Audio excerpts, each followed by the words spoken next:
அட என்னடா வாழ்க்கை இது, எப்ப பார்த்தாலும் எல்லா குழம்புக்கும் என்னையே யூஸ் பண்றானுங்க. அட இவன் என்னடா தனியா பேசிட்டு இருக்கான், ஒருவேளை பைத்தியம் ஆயிட்டானோ?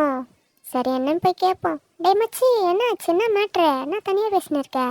வா பொட்டேட்டோ, என்னன்னு சொல்றது, எல்லா குழம்புக்கும் என்னையே யூஸ் பண்றானுங்க. இத பார்த்தா ஒரு பாவமா கூட இல்ல அந்த மனுஷ பையன் இருக்கு. இந்த மனுஷ பையன் கண்டு என் கையில கிடைச்சான், எங்க அவன் என் கையில கிடைக்கிறது, அதுக்குள்ளேதான் நான் அவன் கையில கிடைச்சிடறேன். என்ன பண்றது மச்சி, விட கவலைப்படாத. சரி நான் போயிட்டு வரேன், எனக்கு நிறைய வேலை இருக்கு.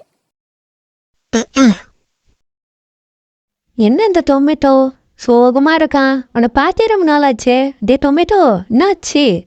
ஏன் சோகமா இருக்க? ஏதாச்சும் பிரச்சனையா? வா அனியா, எப்படி இருக்க? பார்த்தே ரொம்ப நாள் ஆச்சு. நான் இருக்கு தெரிவிட்டோம், நீ சௌக்கியமா? ஏதோ இருக்க. என்னடா ஆச்சு? அது ஏன் கேக்குற, எல்லா குழம்புக்கும் என்னையே யூஸ் பண்றானுங்க. ஒரே கடுப்பா இருக்கு ஆனியா. என்ன பார்த்தா பாவமா இல்லையா ஆண்களுக்கு? அடே, என்ன கூட தான் யூஸ் பண்றானுங்க. ஆமா, உன்னை யூஸ் பண்ணாலும் நீ ஆண்களை அழ வச்சுட்டு தானே சமையல் உள்ள போற. அதுவா, அது ஒரு பெரிய கதை. ஒரு நாள் நான் கடல் கிட்ட போயிட்டு, என்ன கடவுளே, இந்த மனுஷ பையனுங்க எல்லா சமயக்கும் என்னை யூஸ் பண்றாங்களே, எனக்கு அழகழகியா வருது கடவுளே அப்படின்னு சொல்லிட்டு அழுதுட்டு நான் வந்துட்டேன். அப்புறம் என்ன நடந்துச்சுன்னு தெரியல.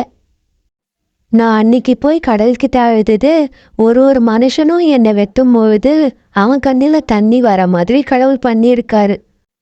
அதனால தான் நான் சொல்கிறேன், நீ எதுக்குமே கவலைப்படாத. உனக்கு என்ன வேணுமோ நீ கடவுள்கிட்ட போய் கேளு, அவ்வளோதான் என்னால் சொல்ல முடியும். சரி நான் வரட்டா?